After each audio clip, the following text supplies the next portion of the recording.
Esto no es un podcast. Es una invitación a pensar en cómo somos.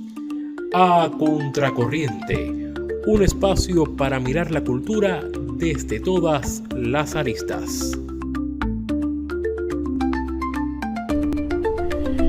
Y estamos a Contracorriente en este segundo episodio y converso nuevamente con el profesor Omar González, habitual de este podcast, para pensar, para mirar, para entender la cultura.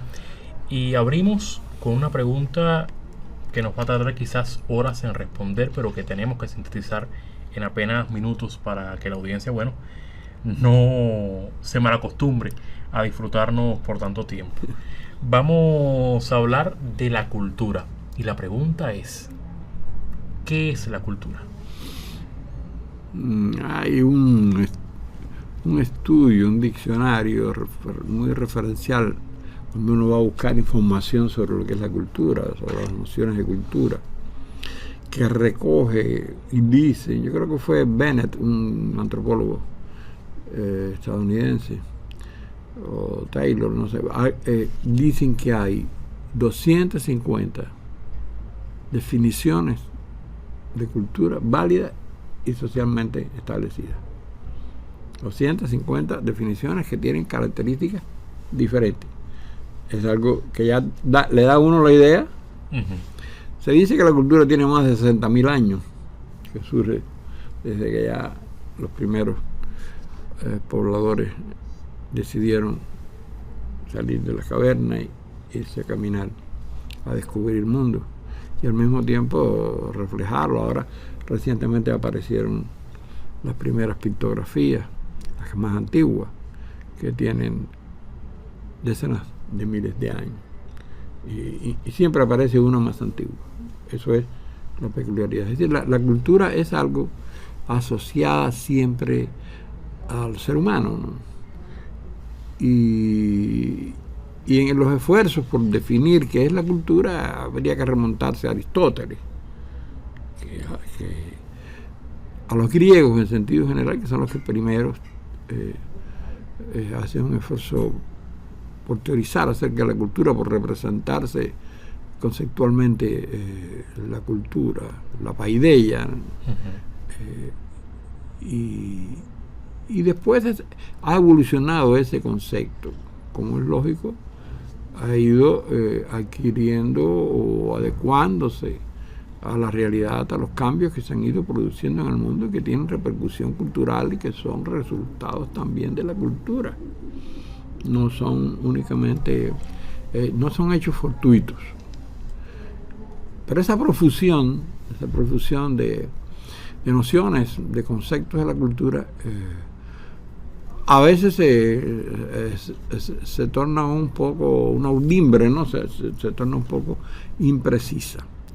Entonces, ya en 1982 la UNESCO se reúne en las conferencias sobre las políticas culturales, conocidas como Mundiacult, en México, y ahí llega a un consenso sobre lo que sería un concepto de la cultura más que universal, pluriversal, es decir, porque están incorporadas las distintas ideas de cultura.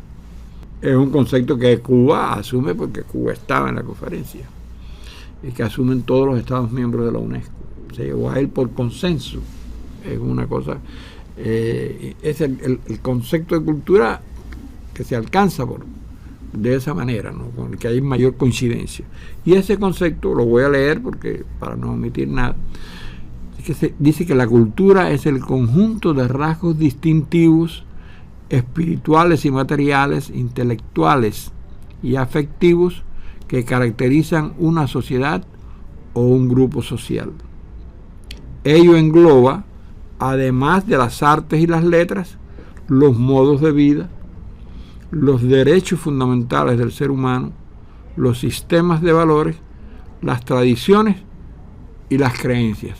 Fíjense la amplitud, ¿no?, del concepto de cultura. Cómo no se limita, como decíamos en el primer podcast, cómo no se limita a las bellas artes, cómo no se limita al arte y la literatura, cómo trasciende esa visión, que ya es una visión que corresponde quizás al siglo XIX, al siglo XVIII, y es una visión que engloba ese concepto.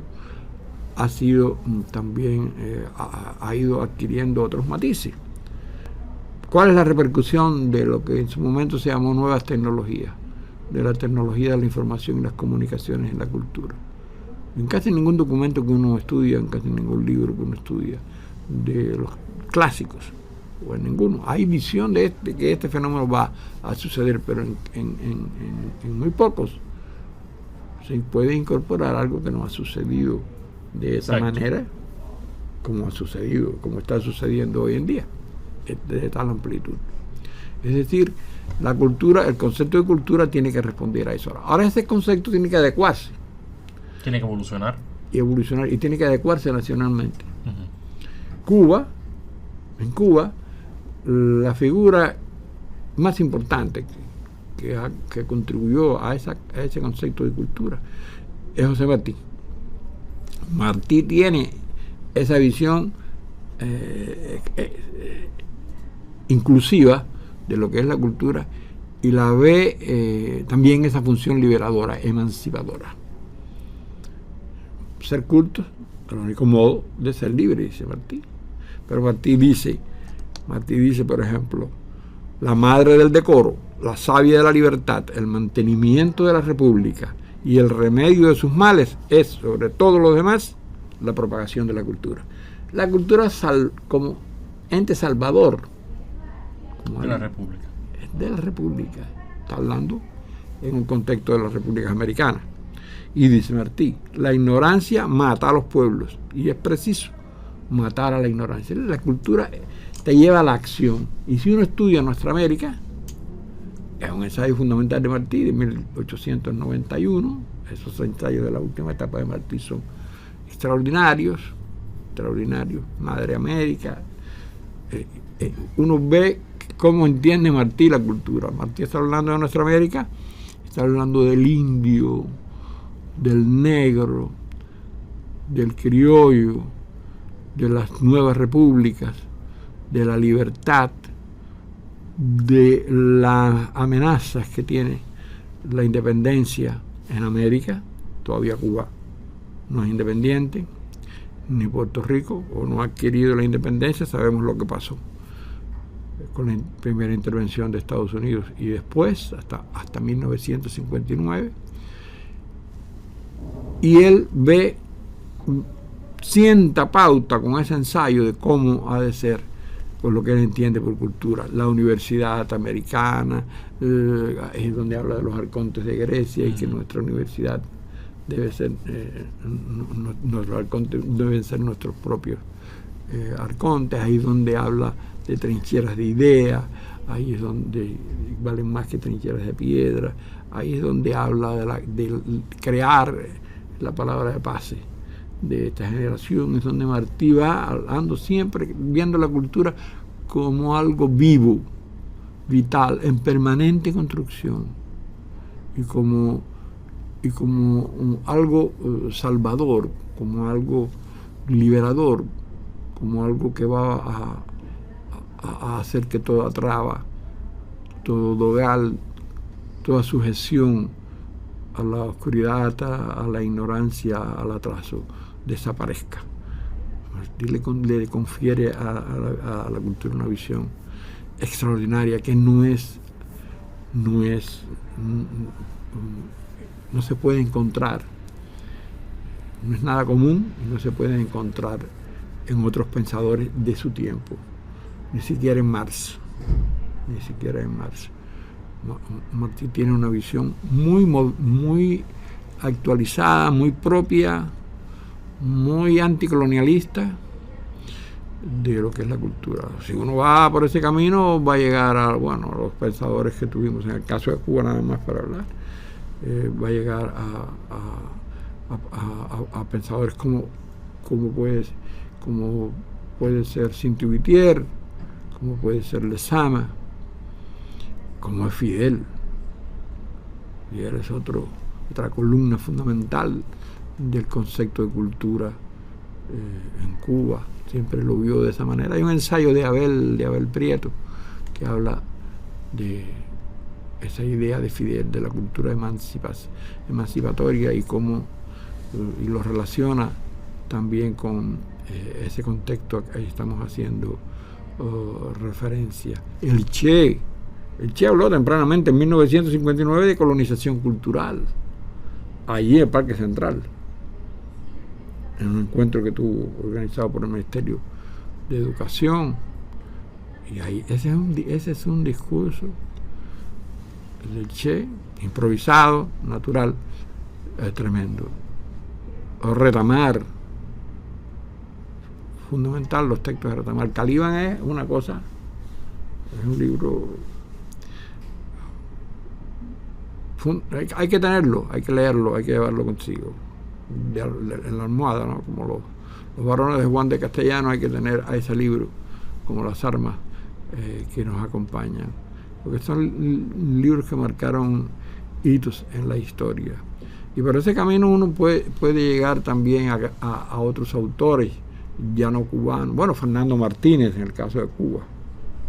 Fernando Martínez es otro autor imprescindible para entender la idea de la cultura cubana en un proceso revolucionario. Es un ensayo breve de Fernando que es precisamente la cultura cubana, que se advierte esta visión revolucionaria, ¿no? Avanzadísima de lo que es la idea de cultura. Y por ahí se llega a Gramsci, que es, a mi modo de ver, quien más aportó a la concepción de la cultura. Se llega a Mariátegui, que incorpora el indio al marxismo, pero además la visión de la cultura también en ese contexto. Son muchos los referentes. El propio Lenin habló de la cultura. Marx ni se diga, habló. El manifiesto comunista bueno, ahí está la mayor explicación de lo que sería la modernidad. Todos los sólidos se desvanecen en el aire. ¿Entiende? Ahí es cuando se produce el gran cambio y aparece una visión del mundo más dinámica, y aparece la entrada, la impronta de la máquina y el significado que tuvo para la humanidad en su momento. Y se llega ya, por último, a los llamados pensadores decoloniales, al pensamiento decolonial. Ahí está Aníbal Quijano, ahí está Enrique Dussel, ahí está Ramón Grosfoguel, que estuvo hace poco aquí, que inauguró la Bienal de La Habana. Y ahí uno ve una visión muy revolucionaria, muy reveladora, muy antisistema, muy antidogmática de lo que es la cultura y de lo que fue, lo que representa la colonización en términos subjetivos, en términos culturales. Pues nada, un breve repaso por lo que es la cultura, por lo que podemos entender de cultura, un término al que volveremos habitualmente en cada episodio de Contracorriente, porque justamente es el centro de nuestro espacio. El profesor Omar González, yo soy Eric Méndez Díaz. Los invito a encontrarnos en plataformas digitales, pero también en el espacio tradicional, para juntos pensar, entender esta cultura, entender el país, la realidad, nuestra forma de ser y soñar desde la cultura, por supuesto, a contracorriente.